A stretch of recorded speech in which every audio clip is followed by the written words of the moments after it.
제가 맡은 일을 잘하면 그 사람에게 도움이 되면 그게 인맥 관리죠 뭐. 따로 뭐 연락을 드리거나 뭐 그런 거는 안 한다. 설 선물 이런 건 해본 적이 없어요. 저는 그렇게 생각해요. 뭔가 제가 이 사람한테 마음을 얻고 막 해서 그 사람이 나에게 어떤 도움을 주길 바라고 저는 그런 종류의 인간이 아니에요. 뭐가 정답인지는 모르겠어요. 하지만 저는 그게 제 성향과는 맞지 않아요. 그래서 제가 생각하는 인맥 관리는 그냥 내가 필요한 사람이 되는 것. 내가 누구에게건 필요한 사람이 되잖아요. 그러면 인맥 관리가 자동으로 됩니다. 내가 필요한 사람이면 알아서 연락이 오게 되어 있어요. 내가 그 사람에게 불필요한 사람이야. 근데 자꾸 인맥 관리한답시고 전화하고 안부 전화하고 뭔가 선물을 보내고 하잖아요. 그럼 상대방은 부담스럽지 않을까요? 근데 삶에 그렇게 안 해도 상관없다는 거잖아요. 네네네네. 그렇게 안 해왔는데도 지금까지 아무 하자가 없었습니다. 아무 하자가 없었다. 왜냐하면 기본적으로 살아보니까 그래. 저는 사람에 대한 기대가 없어요. 네. 내가 이렇게 하면 저 사람이 나를 이렇게 도와주겠지? 라는 기대가 없어. 왜? 결국은 어떤 상황이 되잖아요. 결국 내가 해야 돼. 어떤 사람이 도와준다라는 거는 한계가 있는 것 같아요. 그리고 저는 사실 복이 없는 건지 누군가가 대가 없이 무조건적으로 뭔가를 베풀어주고 도움을 주고 저는 그런 걸 받아보지 못했거든요. 제가 식약처 다닐 때 그때 한참 이제 우리 집이 힘들어지고 내가 가장이 됐잖아. 문득 그런 생각이 들더라고요. 아, 내가 암에 걸리거나 아프면 무슨 돈으로 치료를 하지? 우리 부모님이 지금 뭔가를 도움을 주실 수 없는데 게다가 지금 상황이 내가 가장인데 내가 죽으면 우리 부모님은 어떻게 살지? 내가 얼마라도 남겨주고 갈 수 있으면 좋겠는데 뭐 이런 생각이 들어서 그 식약처에 오시던 그 삼성생명 보험 설계사 분한테 제가 먼저 나 보험을 좀 들고 싶다 말씀드려가지고 너무 기특하게 본 거죠. 젊은 친구가 그런 생각을 한다는 것 자체가. 그래서 그 관리를 되게 잘 해주셨어요. 뭐 정기적으로 연락도 주시고. 근데 이제 제가 서울에 올라오고 나서 점심을 먹지. 근데 저는 별로 그렇게 사교적인 성격이 아니거든요.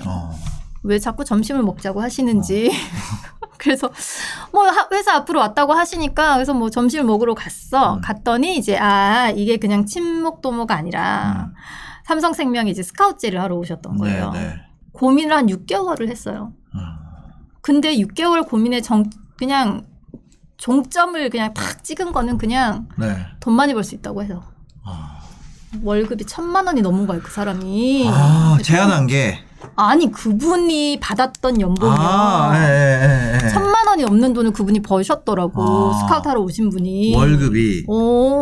그래서 뭐야, 여기 가면 열심히 해서 잘하면 이렇게 벌 수 있는 거예요. 그렇대. 더 벌 수도 있대. 큰 기회다라고 생각을 했고 그래서 이제 이직을 했었죠. 그렇게 해서 2005년 1월에 삼성생명의 WLT에 보험 설계사로 이 자산관리 쪽에 발을 들이게 됐죠. 거의 한 17년 전이네요. 지금 2022년이니까. 그래서 그거에 뭐 사실 어떻게 보면은 그 하는 일에 대한 망설임은 없었네요. 6달 동안 고민했다니까. 6달 동안 고민하고. 그리고 주변에서 너무 반대하시고 뭐 인간관계 다 끊긴다. 앞으로 벌고 뒤로 다 까지는 게 보험이다. 뭐 이런 온갖 안 좋은 얘기들. 근데 사실 많이 들었어요. 보험 관련해서. 그러니까. 근데 사실 저는 이제 그런 편견도 편견이지만 걱정됐던 건 내 성격이 뭔가 남의 비위를 맞춘다던가 뭐 사근사근하다던가. 전혀 거리가 멀죠. 전혀 거리가 멀지. 그래서 우리 맨날 임당님이 저한테 선생님 화 좀 그만 내시면 안 되냐고 그러시잖아요. 맞아요. 그 성격이 아니잖아요. 보험 성격이 아니잖아요. 영업에 적합한 성격이 아닌 거를 제 스스로도 잘 알고 있었고 그래서 이제 그 부분을 계속 고민을 했어요. 그래서 제가 그 매니저님과 지점장님한테 여쭤봤죠. 솔직히 말씀해 보시라고. 저를 스카우트 하시려고 자꾸 일을 잘할 것 같다라고 말씀을 하시는 거예요? 아니면 두 분의 경험에 의거하여 데이터상으로 진짜 제가 일을 잘할 만한 어떤 이런 요건들을 갖고 있는 사람인 거예요? 솔직하게 말씀해 보시라고. 잘할 만한 거를 너무 많이 갖고 있다고 하시는 거예요. 진짜요? 그 약간 반신반의를 했어. 근데 뭐 어쨌건 판을 바꿔야 될 때였기 때문에 그때는 그래 한번 가보자. 나는 뒤로 더 이상 물러설 데가 없다. 내가 뒤로 물러설 데가 어딨어. 지금보다 상황이 더 나빠지면 그냥 우리 식구들 다 굶는 건데 그냥 무조건 나는 잘해야 돼. 네. 잘 되게 만들 거야. 뭐 이런 생각으로 옮기게 된 거죠. 완전히 제일 많이 잘 됐을 때는 한 어느 정도까지 가셨고. 네. 아 그냥 그거를 결과를 한번 저는 그 안에서 어느 정도인지 모르니까. 삼성생명 안에서는 인정을 해주는 분위기였어요? 어떻게 되는 그런 거였어요? 그 최연소 여성 사내 이사가 됐으니까 명예 이사가 됐으니까 인정을 받은 거죠. 그러니까 이 보험업계에서 MDRT라는 거는 연봉 한 1억 정도. 근데 이제 유지율 내가 한 계약도 유지율이 아주 90 몇 %로 높아야 돼. 네. 그리고 윤리적인 문제가 없고 네네. 그러면 MDRT가 되는 거예요. 밀리언 달러 라운드 테이블이라고 해서 이 되게 명예의 전당 같은 거야. 첫 해에 MDRT를 했고 네. 둘째에 그거의 3배가 COT예요. 쿼러 오브 테이블이라고 그래서 네. COT. 또 COT의 3배, 그러니까 MDRT의 6배 정도 되면 네. 탑 오브 더 테이블 TOT가 돼요. 그러니까 TOT는 사실 보험업계에서 영업의 정점을 찍은 사람들이 TOT를 하는 거죠. 그러니까 인맥이 없이. 인맥 없이. 맨 땅에 헤딩하면서. 네. 근데 이제 그 제일 중요한 건 그건 것 같아요. 저는 왜 그 시장에서 네. 제가 해볼만 하다라고 생각을 했었냐면 마케팅적으로 사고하고 분석하고 접근하시는 분들이 별로 없더라고요. 내가 그 WLT라고 해서 좀 특화된 조직이었고 네. 일반적인 그냥 보험 설계사는 사와는 다르게 뭐 재무 전문가 뭐 이런 걸로 양성을 하신다고 해서 난 대단한 기대를 가지고 그 조직에 들어가서 교육을 들었단 말이에요. 네네. 근데 교육의 내용인 즉슨 그냥 보험 설계사를 양성하는 교육 내용과 별반 다를 게 없는 거야. 뭐 이런 거지. 닭장에 있는 병아리를 뭐 아이는 엄청 부러워했습니다. 왜냐하면 닭장의 병아리는 엄마 닭이 하루 종일 품어주기 때문이죠. 엄마가 없는 이 아이는 그 병아리가 얼마나 부러웠을까요? 유유 뭐 이런 거 시키는 거야. 뭐 뭔가 되게 감정에 호소하는 그런 내용. 그래서 가족 사랑. 그래서 홀로 남겨진 사람은 이렇게 힘들기 때문에 당신이 가족을 사랑한다면 종신보험을 남겨주세요. 뭐 이런 식의 교육을 계속 시키시길래 사실 되게 화가 났어요. 지금 뭐 하자는 거지? 여기 은행 PB 조직처럼 만들 거라며. 그럼 나를 불러다 놨으면 뭔가 뭐 주식, 채권, 아니면 금융상품, 아니면 세무, 회계, 뭐 이런 쪽으로 체계적인 어떤 교육을 시킬 줄 알았더니 그냥 일반적인 보험 관련한 이런 것들을 막 교육을 시키시더라고요. 그래서 죄송한데 저한테 말 걸지 마시라고. 나 하루만 좀 생각하자. 그래서 회의실에 들어서 혼자 생각을 했어. 그만둘까? 근데 이제 혼자 계속 고민하다 보니까 제가 말씀드렸잖아요. 뒤로 물러설 곳이 없었다고. 이미 선택은 했고 근데 뭔가 잘하면 기회는 생길 수 있을 것 같은 감은 있었어. 그래서 제가 예전에 그 식품 수입 업체에 레귤레이토리라는 일을 하면서 마케팅도 같이 했었어요. 그래서 생각을 좀 해봤지. 마케팅적인 사고를 한번 해보자. 그러면 좋아. 이 시장에 있는 사람들은 거의 대부분 저런 식으로 생각하고 영업을 한다라는 뜻이지. 그러면 나는 어떤 차별점을 갖고 갈 수 있을까? 그래서 분석을 좀 해봤어. 내가 잘 먹힐 만한 마켓은 어딜까? 20, 30대의 나의 또래 여자들. 왜냐? 나같이 성격이 세고 기가 세 보이면 남자들은 안 좋아해. 그리고 어르신들도 안 좋아할 거야. 하지만 20, 30대의 여자들은 뭔가 되게 논리적으로 접근하고 그럼 좋아할 것 같아. 20, 30대 여자들. 그럼 내가 뭘 팔 수 있어? 내가 가진 프로덕트는 뭐야? 보험? 연금. 그럼 나는 어떤 컨셉으로 이 마켓에 접근을 해? 이들이 듣고 싶은 얘기는 뭐지? 누군가가 시간표를 짜주길 원하지 않을까? 나도 그랬으니까. 1년에 얼마씩 모아서 3년 후에 결혼할 때는 얼마가 생기고 그럼 이거는 어떤 금융상품으로 굴려서 몇 프로 수익이 나서 얼마가 되면 결혼자금이 얼마가 모이고 그 이후에 종잣돈은 몇 년 후에 얼마씩 모아가지고 또 몇 프로로 굴리면 얼마가 될 거고 이런 누군가가 시간표를 쭉 짜줘서 내가 지금 당장 한 달에 얼마를 벌고 얼마를 쓰고 얼마가 남으니 이거를 어떻게 굴려야 되는지 쫙 좀 브리핑 해주고 그럼 너무 좋겠는 거야. 그럼 나는 그런 컨셉으로 이 사람들 내가 먹힐 만한 이 마켓에 접근을 해야 되겠다. 혼자 이제 그런 막 생각 정리를 했어요. 그리고 그때 2005년에 여러분 생각해 보세요. 2005년도에 MMF나 CMA 계좌를 쓰라고 얘기한 사람은 없었을 거야. 거의 없었을 거예요. 그리고 펀드를 여러분한테 보냈던 사람이 있을까? 없었을 거예요. 근데 저는 그렇게 시작을 했거든요. 그래서 내가 뭔가 상대방이 듣고 싶은 이야기를 해주면 승산이 있겠다. 원하는 게 진짜 원하는 게 뭔지. 그러니까 그 사람들한테 수입과 지출 곡선을 그려주면서 이 나이가 되면 은퇴를 하게 되면 수입보다 지출 곡선이 역전을 하게 돼서 인생이 뒷부분은 마이너스가 됩니다. 그러니까 지금부터 연금을 한 달에 얼마씩 드시고요. 중간에 돌아가시면 가족들의 두 기둥이 하나가 무너지면 어떻게 되겠습니까? 그러니까 종신보험을 드시고요. 이런 컨셉으로 어프로치를 해봤자 먹히지 않는다라고 저는 판단을 한 거예요. 그래서 되게 논리적이고 이성적으로 지금부터 어떻게 살고 싶으세요? 몇 년 후에 무슨 돈을 어떤 용도로 얼마만큼 쓰고 싶으세요? 그러면 내가 거기에 따라서 플랜을 쫙 짜주면 되잖아. 근데 그 플랜 마음에 드세요? 오케이 마음에 들어요. 너무 마음에 들어요. 근데 우리가 크리티컬한 상황이 발생했을 때 이렇게 잘 모으고 있다가 어디가 아프거나 일을 그만두거나 했을 때 이 플랜은 다 망가집니다. 그래서 리스크 매니지먼트를 먼저 하셔야 되고 리스크 매니지먼트가 사실은 재테크에서 프라이어티로는 넘버 원입니다. 이거 먼저 하셔야 돼요. 그러면 내가 아프거나 무슨 상황이 벌어졌을 때 보험이 그거를 다 리스크 테이킹을 해주면 우리는 이 파이낸셜 플래닝을 그대로 갖고 갈 수 있습니다. 이렇게 컨셉을 갖고 갔어. 제가 부산에서 2001년까지 있었고 2002년에 서울에 올라왔으니 그래도 2005년에 1월 달에 시작했잖아요. 세일즈를. 뭐 인맥이 있으면 얼마나 있었겠어요. 어린데. 그리고 뭐 인맥이 있어도 다 내 또래 회사원들이지 사장님 뭐 아무도 없었어. 그래서 이제 그런 친구들을 만나서 이런 얘기들을 하니까 되게 그때 신선했던 거예요. 이렇게 얘기한 사람은 없었는데 그래서 한 명을 만나면 3명에서 많으면 5명까지도 소개를 막 해줬어. 그래서 곧바로 내 지인을 만나서 설명하고 이 사람이 소개를 해주면 곧바로 바로 소개 마켓으로 바로바로 넘어갔어요. 그러니까 하루에 한 5명씩 만나고 그리고 매주 새로운 계약을 3건씩 연속으로 매주 하는 걸 3W라고 하거든요. 그 3W라는 걸 만 4년을 했으니까. 200주 동안. 다시 뭐라고요? 일주일에 3건을 신규 계약 3건을 매주 연속으로.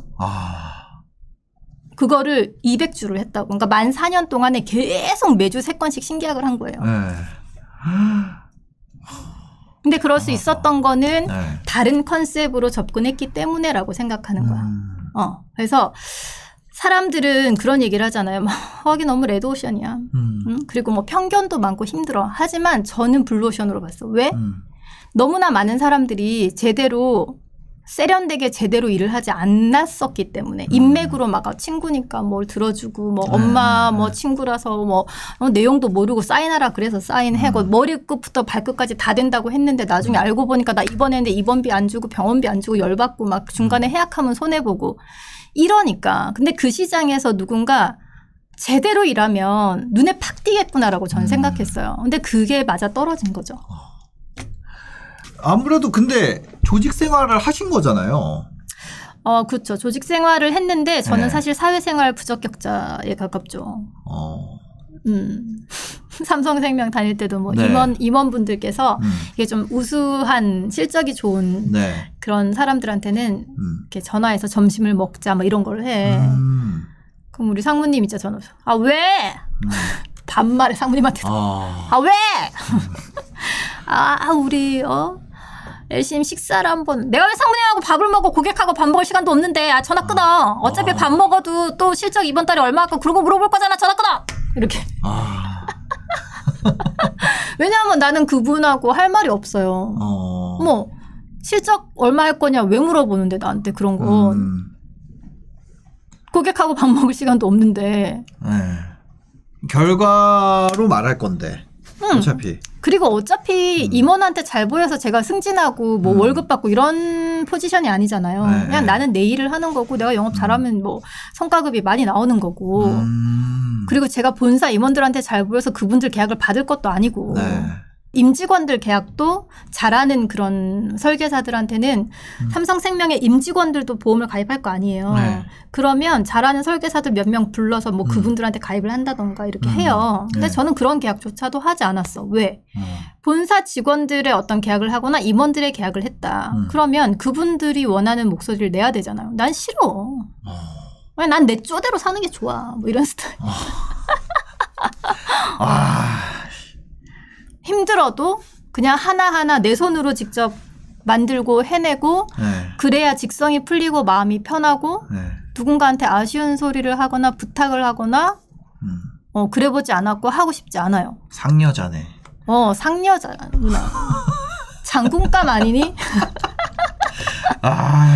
그러니까 부자 언니의 독특한 케이스는 원래는 다른 부자인 사람한테 인간관계를 만들어서 그 사람이 자기 회사에 이거를 뭐 임직원 보험을 들어주거나 혹은 법인계약 큰 거 월에 막 1,000만 원씩 그런 것들을 해주는 방식이 아니라 똑같이 2030 또래들 거를 천 개를 해가지고 맞죠? 네, 맞아요. 그거를 끌고 왔다는 거 아니에요? 그렇죠. 그러니까 상승률로 따져보면 뭐 절대적인 부자는 그 사람 뭐 예를 들어서 어디 뭐 상장사 사장이다. 그치. 그리고 그 한 명이 크겠지만 그 사람은 내가 만들어준 게 아니잖아.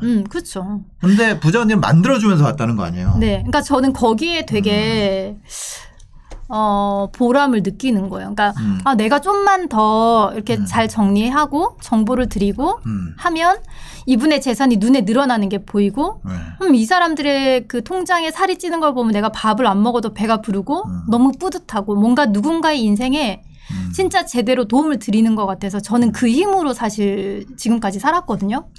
그러니까 뭐 내가 돈 벌어서 기쁘고 뭐 같이 막 골프도 치고 막 사장님들하고 어떤 영업을 해서 큰 계약을 따서 내가 내 돈이 쭉쭉 불어나고 이런 거에서 기쁨이 온다기보다는 내가 누군가의 인생에 도움이 됐어. 어떤 긍정적인 영향을 미쳤어. 이 사람의 삶이 나를 만나고 달라졌어. 그걸로 얻는 힘이 저한테는 훨씬 더 컸던 것 같아요. 그게 훨씬 더 가치가 있는 거였죠. 저한테는. 어떻게 보면은 그런 전문가 특히 이제 금융 쪽에서는 고학력자에 대한 그런 선호가 있잖아요. 네네네. 뭐 예를 들면 뭐 외국에서 대학을 나온다거나. 보험사는 딱히 그렇지 않아요. 보험사는 그런 게 없어요. 저는 보험사에서 일을 시작을 한 게 좋았던 게 뭐냐면 누구도 나의 토익 점수와 학교 이름을 가지고 뭐라고 하지 않았어. 그냥 공정하게 똑같은 출발선을 줬어요. 그러면 거기에서 얼마나 노력하는가 내가 해내는 거에 따라서 순위가 먹여지고 소득이 발생하고 이랬기 때문에 저는 보험사에서 출발한 게 저는 아주 좋았어요. 어떻게 보면 편견이나 이런 것이 그냥 실적으로 까부쉈다는 거 아니에요? 그렇죠. 실적으로 까부쉈지. 그냥 그렇게 자기 스스로 증명해내면 되는 거 아닌가요? 고객이 안 떠나니까 쌓이는 거고. 그렇죠. 해약을 안 하니까. 그리고 더 중요한 건 뭐 어쨌건 제대로 일을 해야지만 소개를 해 주시지 내가 이 사람한테 거절을 못해서 마지못해서 뭔가를 가입을 했어요. 그럼 누군가를 소개해 주실 수 있겠어요? 못하죠. 못해요. 나에서 끝내고 싶지. 그냥 내 돈을 하고 좋게 마무리하고 싶죠. 근데 누군가를 소개하신다라는 건 그만큼 본인이 만족하시고 맞아요. 그랬기 때문에 소개를 해 주시는 거죠. 그러니까 소개가 계속 이어졌다라는 건 진짜 제대로 일을 해서 열심히 했기 때문에 그런 게 아닌가. 근데 그럼에도 불구하고 아직까지도 내가 지금이었으면 2005년에 만난 고객들 돈을 더 많이 불려드릴 수 있었을 텐데. 내가 지금쯤에 어떤 능력치였으면. 근데 2005년, 2006년 이럴 때는 제가 얼마나 저도 신입이고 콧질질이었겠어요. 나름 열심히 한다고 했겠지만. 근데 시간이 지나면 지날수록 그게 너무 아쉬운 거야. 그래서 저의 예전 고객들, 그러니까 지금까지도 이제 같이 오고 계시는 상담은 더 이상 하지 않지만 관리는 하고 있으니까 그런 분들한테 어떤 그런 묘한 마음의 빚 같은 게 있어. 그래서 너무 아직까지 능력치나 경험치가 부족했던 나를 믿고 맡겨주셨던 분들한테 뭔가 빚을 더 갚고 싶다. 그래서 돈을 더 많이 벌게 해드리고 싶다. 이런 생각이 계속 있어요. 그럼 가는 동안 본인에 대해서 적도 많이 있었을 것 같은데 그런 곤란해지거나 이런 상황은 없었어요? 그리고 원래 성격이 남이 나를 어떻게 평가하는가에는 별로 관심이 없어요. 제 스스로 제가 생각했을 때 내가 스스로 부족하고 부끄럽다. 그럼 못 견뎌요. 그러니까 내가 생각했을 때 나 이 정도면 괜찮아 할 때까지 하는 성격이고 남의 평가가 거기에는 별로 영향을 주지 않아서 적도 많고 뭐 말도 많고 소문도 많고 그랬지만 별로 뭐 부르든지 말든지 뭐 지금도 이제 뭐 악플 달리고 뭐 이렇게 그래 뭐 모르면 이렇게 생각하실 수도 있지 뭐. 그리고 막 밑도 끝도 없이 욕하고 뭐 이러면 불에 삭제, 차단 뭐 이런 성격이잖아. 그럼 그 이후에 부자 언니로 이제 방송을 타고 그 이후에는 약간 뭐 거의 반공인처럼 살게 됐잖아요. 네. 본의 아니게. 그거는 내가 원래 계획을 했던 거예요? 계획했던 거예요. 아, 그 계획이 있었어요? 계획을 했어. 누난 다 생각이 있었어.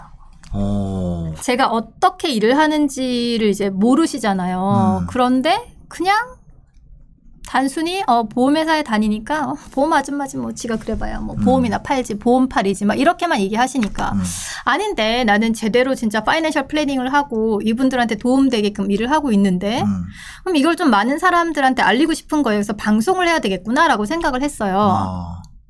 근데 뭐 저희 지점에 있는 사람들이 야 너 누가 너를 방송시켜줘. 무슨 말도 안 되는 소리 하고 있어. 뭐 지가 일 잘한다고 뭐 방송까지 할 수 있다고 생각하나 봐. 뭐 이런 다들 반응들이었어요. 근데 이제 나는 그렇게 방송을 해야 되겠다라고 생각을 했기 때문에 어떻게 전략을 짰냐면 방송을 하려면 그런 방송 관련된 누군가를 만나야 되겠다. 그래서 이벤트 기획하는 언니가 있었어. 그래서 언니 방송 관련해서 아는 사람 있어? 그랬더니 수호라고 내 친구가 있어. 그래? 그럼 나 그 오빠 만나게 좀 해줘봐. 무슨 기회가 생길지는 모르겠지만 일단 그분하고 얘기를 해보면 길을 찾을 수 있지 않을까? 방법이라도 좀 힌트를 얻을 수 있지 않을까? 그래서 언니가 그분 만날 때 나 한 번만 데려가줘. 그래서 이제 그분을 만났는데 다행히 그분이 작가님하고 같이 나오신 거예요. 방송 작가님하고. 그래서 두 분이 이제 무슨 책을 쓰시고 어쩌고저쩌고 이런 얘기를 하셔서 그날 이제 이렇게 한번 만나고 그리고 그날 이제 작가님이 저를 되게 인상 깊게 보셨나 봐요. 캐릭터가 되게 강하니까. 그래서 이분이 저를 기억을 하셨다가 TVN에서 러브 스위치라는 프로그램을 런칭을 하는데 네네. 여자 30명이 나와가지고 남자 1명 이렇게 세워놓고 마음에 들면 불 켜놓고 마음에 안 든다 그럼 불을 끄고 뭐 이런 게 있었어. 기억나? 네. 저 그거 봤었는데 옛날에 이렇게 돼 있고 맞아. 있었어요. 있었잖아요. 그래서 그 작가님이 러브 스위치라고 뭔가 런칭하는 방송이 있는데 언니 거기 한번 작가 미팅을 해보실래요? 그래서 그래요. 한번 해보죠. 그래서 러브 스위치랑 이제 미팅을 했다? 그랬더니 작가님들이 아니 지금까지 방송을 안 하셨어요. 이게 2010년이구나. 2010년이야. 누가 시켜줘야 하죠. 근데 캐릭터가 너무 방송에 적합한 캐릭터라고 하라고. 그래서 거기 섭외가 됐어. 그래서 러브 스위치가 처음에 막 마케팅을 하실 때 6억 연봉료로 막 마케팅을 하신 거야. 맞아. 그래서 그 방송을 처음 하게 됐고 그때 이경규 선생님이 쟤는 잘 편집하면 화성인이 될 것 같다. 그래서 그 다음에 화성인 바이러스에 나갔죠. 그 화성인 바이러스에서는 그 뭔가 되게 이상한 컨셉을 잡아야 되잖아요. 네네네. 그래서 그때 이제 작가님들이 잡아주신 컨셉이 뭐 너무 잘 나가서 만날 남자가 없는 뭐 이런 식으로 이제 컨셉을 잡으신 거야. 근데 사실 이제 주변에서는 안 했으면 좋겠다. 화성인 나가면 좀 이상한 사람 취급을 받고 놀림을 받고 막 이런 분위기였기 때문에 안 했으면 좋겠다라고 했는데 근데 저는 그 정도로 이슈가 된다면 난 해볼만 할 것 같은데 라고 생각을 한 거야. 그리고 제가 그때 방송을 할 때 뭘 같이 공부를 했냐면 바이럴 마케팅이 한참 그때 또 유행이었어. 그래서 바이럴 마케팅을 사전부터 공부를 쭉 했었어요. 방송 생각을 할 때부터. 그래서 방송하면 뭐해? 방송에서 유수진이라는 사람을 검색했을 때 그 트래픽을 어디선가 받아줘야 될 거 아니야. 그래서 파워블로거 분들한테 미리 포스팅을 다 시켜놓고 와.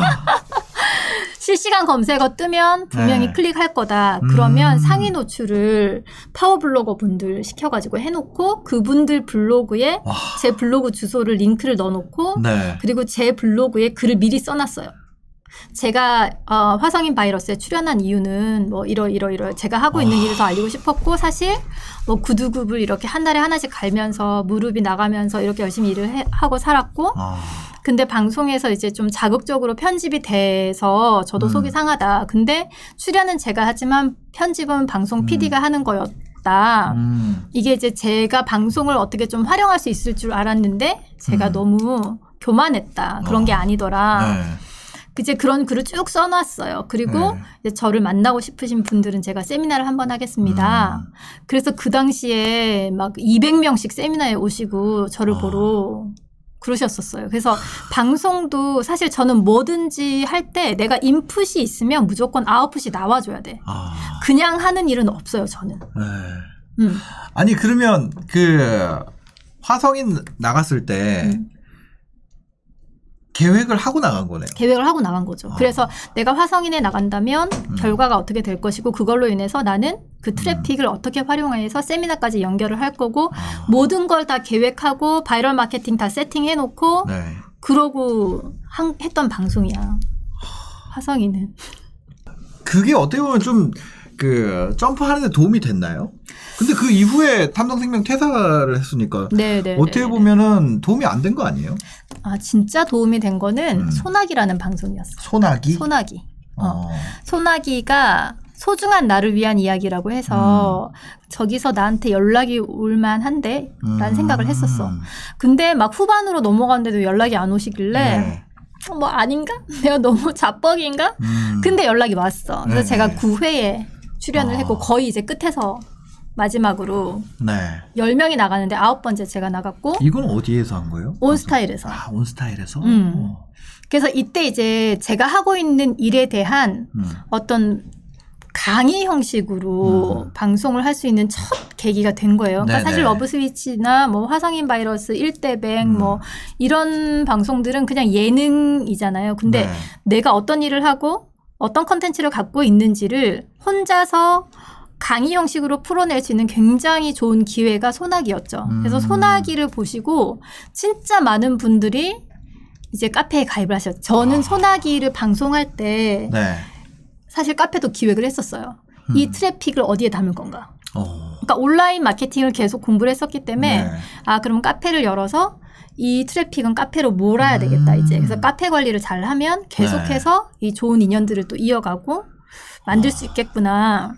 그래서 소나기 하고서 카페를 만들고 트래픽을 그쪽으로 담고 뭐 이렇게 했었죠. 근데 어쨌건 소나기가 굉장히 파워풀하게 그 각인을 시켰어요. 유수진이라는 사람에 대해서. 자산관리사 유수진이라는 어떤 그런 타이틀을 방송에서 딱 확고하게 만들어준 게 소나기죠.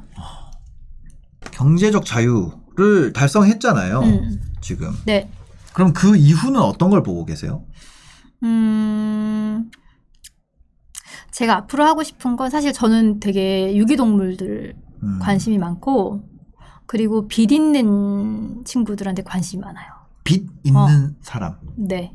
그래서 내가 막 카드값 명품 가방 할부로 끊고 막 이렇게 카드값 빚지고 뭐 이런 빚 말고 어쩔 수 없이 저처럼 가족의 빚을 떠안았다던가 그래서 열심히 정말 살고 싶은데 이놈의 빚에 눌려서 뭔가를 제대로 할 수 없는 청춘들 뭐 이런 분들을 어떻게 도와드릴 수 있을까. 실제로 저희 카페에서 이제 연말에 바자회를 했어요. 저희가 리치 시스터즈 론이라고 저희 카페에 빅테크반이 있거든요.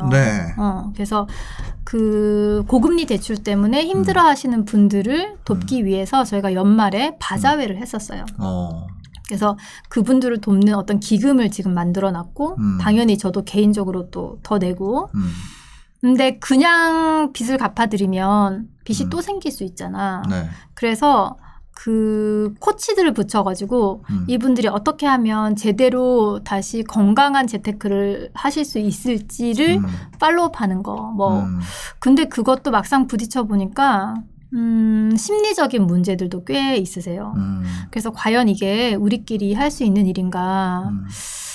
어떤 뭐 사회복지단체라든지 뭐 심리상담 쪽이라든지 이런 데랑 같이 뭔가를 움직여야 하나 뭐 이런 이제 고민들을 많이 하고 있는데 어쨌든 결론은 고금리 대출 어쩔 수 없이 빚을 지게 됐고 고금리 대출로 인해서 내가 진짜 인생이 뭐 정말 희망도 없고 한 치 앞을 내다볼 수 없고 절망적인 뭐 이런 분들께 도움을 좀 드릴 수 있는 방법을 좀 찾고 싶고 그리고 청년들의 주거에도 관심이 저는 되게 많은데 부자 언니 집 이렇게 만들어서 굉장히 저렴한 임대료로 계실 수 있게끔 하고 한 달에 한 번씩이건 계속 이 경제를 가르치는 거야. 재테크하는 방법을 가르치는 거예요. 네. 그래서 이분들이 이 집에 사는 동안에 1,000만 원, 3,000만 원, 5,000만 원 모아 가실 수 있게끔 하고 그리고 그 돈을 모으는 과정에서 투자는 어떻게 해야 되는지 실제로 투자를 쭉 할 수 있게끔 다 연결을 하고 그리고 그렇게 사시면서 좀 유기동물을 임시보호를 해주신다던가 아니면 아이들을 입양해서 좀 키워주신다던가 이러면 더 또 혜택을 드린다던가 뭐 이런 걸 해보고 싶은 거예요. 원래는 땅을 사서 그런 네. 마을을 만들고 싶었는데 그러면 주변에 민원이 어마어마하대요. 그래서 지금 산을 하나 통째로 살까 네. 온갖 생각을 지금 다 하고 있어. 근데 청년들의 주거도 해결하고 내가 뭔가 이분들에게 도움을 드리면서 유기동물도 케어를 하고 이럴 수 있는 방법이 뭐 그러면 되지 않을까? 그래서 지금 이제 구상을 계속 하고 있는 거예요. 네. 근데 어쨌건 저는 부라는 건 자본주의에서의 부라는 건 어쩔 수 없이 누군가의 눈물을 밟고 이룰 수밖에 없는 형태인 거잖아. 이게. 그래서 내가 서울 시내에 사고 싶은 집을 현금으로 살 수 있고 대출 끼면 뭐 엔간한 건물은 다 살 수 있는 정도의 어떤 경제적인 자유가 왔어. 그러면 이후에 제가 해야 될 일은 그러면 내가 어떻게 이제 다 잘 돌려줄 수 있는가에 대한 고민을 해야 되지 않을까. 근데 이제 돌려주는 것도 여러 어려운 이제 부분들이 있지만 근데 내가 마음 가는 곳은 이제 동물들 특히 이제 유기동물 중에서 사람한테 학대당해서 다치거나 아프거나 한 아이들 그리고 빚이 있거나 출발이 너무 힘든 우리 청년들 이렇게 제가 관심이 많아요. 그래서 돈을 뭐 벌어서 제가 쓰는 거에 부족함 없이 충분히 누리고 산다면 그 다음은 당연히 제가 관심 있는 분야에 어려운 그 쪽으로 다시 어떻게 돌려드릴 수 있는 방법을 현명한 방법을 찾는 거 그게 이제 마지막 남은 숙제라고 저는 생각을 합니다. 부자 언니로 활동하시면 그런 거 빚 관련돼서 메일 같은 거 많이 오지 않아요? 많이 오죠. 그죠. 뭐 가족들이 방 한 칸에 5명이 살고 있는데 뭐 네. 얼마를 빌려주시면 제가 꼭 갚겠다 뭐 이런 거 되게 많이 오죠. 근데 알 수 없잖아. 누군지도 그러니까. 모르고 있고 그분이 네. 어떻게 갚을 수 있는지도 모르겠고 어차피 저는 못 갚는다고 보거든요. 그럼 이제 줘야 되는데 그럼 과연 내가 돈을 누군가에게 그냥 기부를 한다면 그 대상도 잘 정해야 되는 거잖아요. 그렇죠. 그래서 이메일 보내신다고 제가 다 돈을 드릴 수는 없잖아요. 그래서 그런 프로젝트를 좀 준비를 하고 그렇죠. 그럼 분배를 그럼 과연 개인 유수진이 현명하게 할 수 있을 것인가 쉽지 않을 것 같다. 그러면 어떤 기관이라든지 아니면 어떤 종교단체를 통해서 좀 저보다 훨씬 더 분별력 있는 분들께서 그 일을 좀 해주시게끔 나는 기금을 마련하고 기금을 내 돈으로 이제 해드리고 뭐 이런 여러 가지 방법들에 대해서 계속 고민하고 있습니다. 알겠습니다. 오늘 또 이렇게 바쁘신 와중에 와주셔서 감사합니다. 잊지 마. 나 방송 아무것도 안 했는데 지금 신사임당님 때문에 온 거야. 네. 그러니까. 저 라이브 커머스 그거밖에 안 했어요. 진짜. 알겠습니다. 오늘 또 바쁘신데 와주셔서 감사합니다. 네네. 감사합니다. 네. 초대해 주셔서 감사했습니다. 네. 오늘 영상 보시고 도움이 되셨으면요. 구독과 좋아요, 댓글까지 부탁드리겠습니다. 영상 봐주셔서 감사합니다. 행복한 하루 되세요.